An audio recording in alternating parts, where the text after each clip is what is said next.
Most people did not notice it when it arrived. It came quietly the way the most important things often do.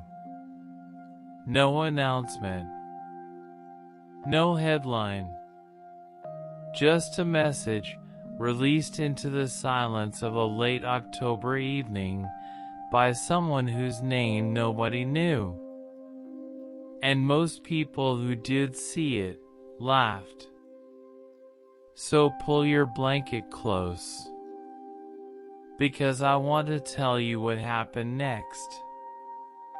It was a document, precise and technical, full of mathematics and logic that most people would need to sit with for a long time before they understood it.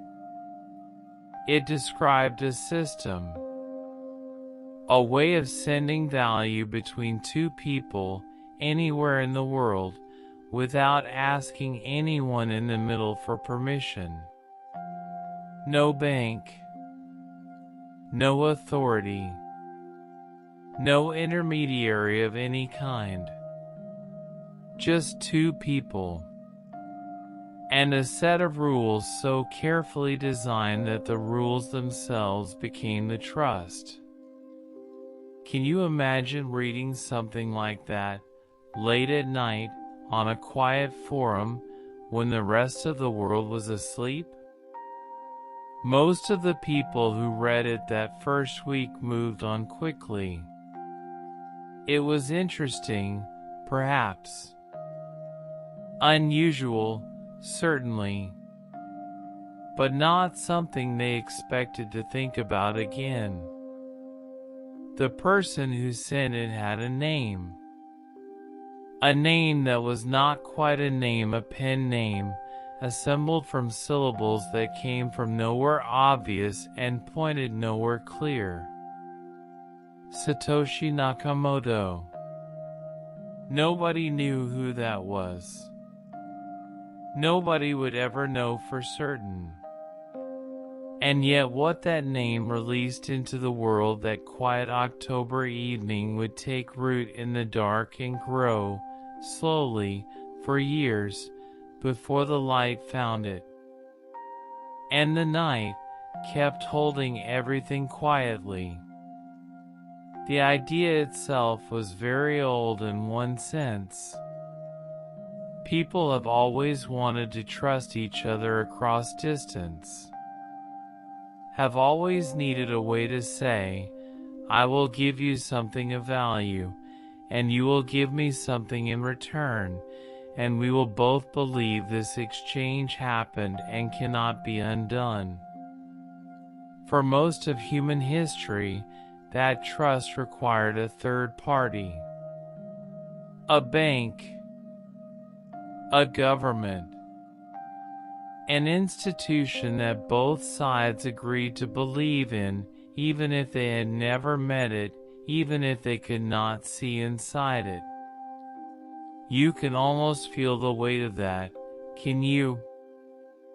All that accumulated trust. All those centuries of institutions built and rebuilt and occasionally broken and rebuilt again. What this quiet document proposed was something different. It proposed that the trust itself could live in the mathematics. That if you designed a system carefully enough, if the rules were transparent, and the record was kept not in one place but everywhere at once, then you did not need the institution at all. The record would be the trust. The mathematics would be the bank. It was, depending on how you looked at it, either a very simple idea or a very radical one. Most people who read it in those early months looked at it and saw the first thing. A small number looked at it and saw the second. And those few scattered across different countries, different time zones, different lives became the first people to believe in something that had no price yet, no name that most people recognized, no weight in the world at all. And the night kept holding everything quietly. The first people who ran the software were mostly curious.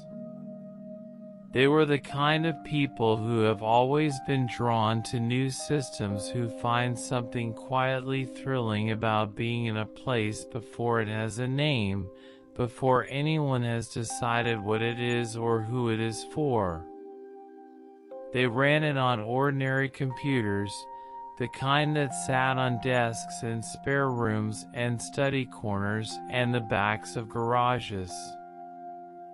The software hummed along in the background, doing its patient mathematical work while life went on around it. Maybe you know what it feels like to work on something before anyone else understands what it is. That particular mixture of certainty and loneliness. The sense of being slightly ahead of the conversation, waiting for the world to catch up. The creator Satoshi, whoever that was, remained in the background, communicating through messages on forums, answering questions, fixing problems. Present but never visible. A voice without a face. And then, after about 2 years, the voice went quiet. One day there were messages. And then there were not. No explanation. No farewell.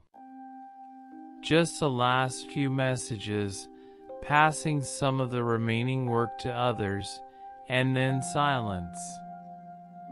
The person who had built this thing, who had sent that quiet document into the world and spent 2 years tending what grew from it, simply stepped back into the dark and was not seen again. And the system kept running without them, exactly as it had been designed to. What followed was years. Long, quiet, mostly unnoticed years. The system ran. The small community of believers continued. Values were assigned small, speculative, not taken seriously by anyone beyond the edges of that community. Somewhere in those early years, someone exchanged a large number of coins for 2 pizzas, which seemed at the time like a perfectly reasonable transaction and became, later, the most storied pizza purchase in history. But for the most part, nothing.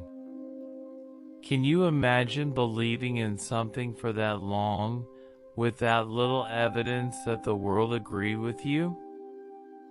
The believers, and they were still a small, scattered group, had a particular quality that is rare and also underrated.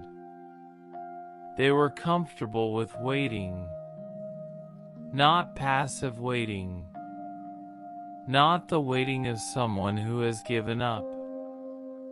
The active, attentive waiting of someone who has looked at a thing carefully enough to know that it is right, and has simply decided to stay with it while the world takes its time arriving at the same conclusion. This kind of patience is not comfortable, exactly. It requires, every day, the renewal of a private certainty that nobody around you is confirming. It requires saying to yourself, in the face of indifference and sometimes ridicule, I have looked at this carefully, and I know what I see. Most people cannot do this for very long. The people who stayed with this idea could. There were moments when it almost did not survive. Exchanges that failed. controversies that fractured the community. People who had believed early and then lost faith, loudly and publicly, in ways that made the remaining believers feel the ground shift slightly beneath them. There was a period quiet, unannounced, not widely reported, when the whole experiment seemed to be shrinking rather than growing. When even some of the faithful looked at each other across their forums and message threads and felt, for the first time, a private uncertainty. And then, slowly, the way things always slowly do when they are built on something real, it steadied. The infrastructure was strengthened. New people arrived. The idea found new rooms, new conversations, new minds willing to sit with it long enough to understand what it was. The ground became solid again. And the waiting continued. The world turned toward it gradually. Not all at once. Not with any single moment that you could point to and say, there, that was when everything changed. It was more like the change of seasons. One morning you look at a tree and the leaves are simply different from how they were a week ago, and you cannot say exactly when the turning happened, only that it did. Maybe you remember when you first heard the name. Wherever you were. Whatever you were doing. The moment the word arrived in your world for the first time. For most people it arrived through someone else, a friend, a headline, a conversation at a table where someone mentioned it and the rest of the table either leaned in or did not. And the remarkable thing was this.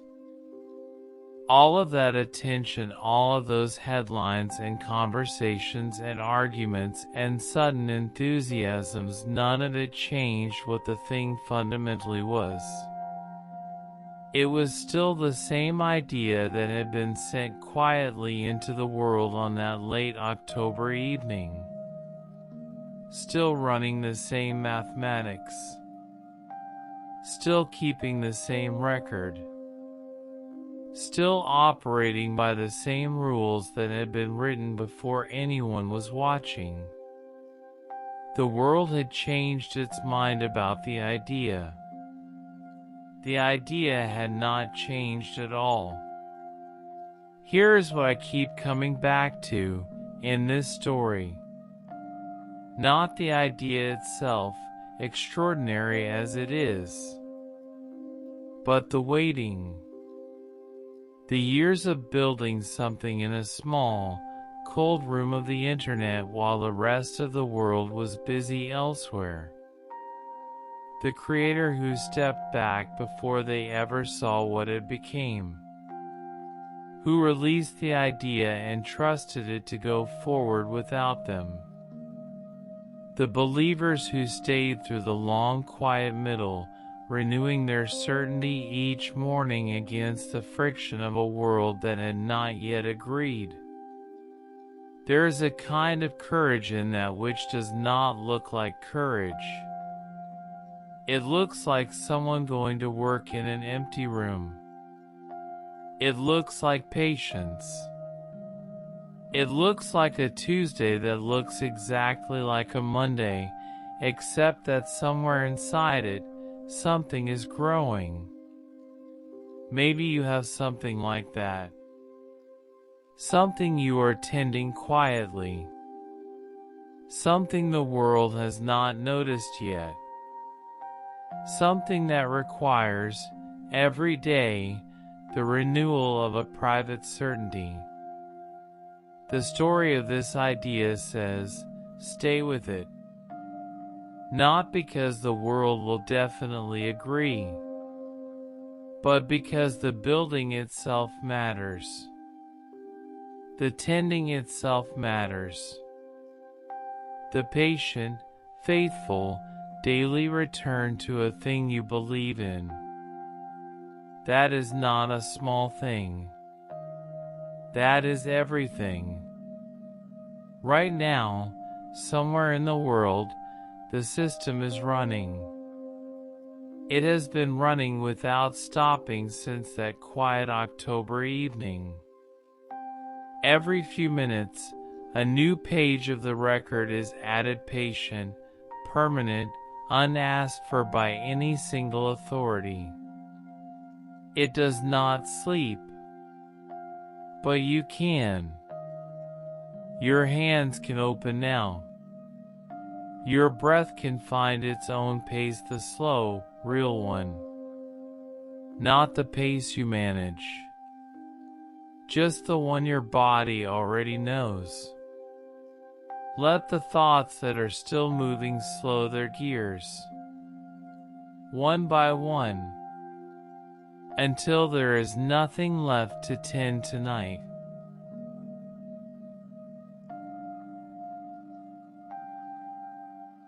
The record is kept. The work is done. The idea is still out there, patient and unchanging, needing nothing from you right now.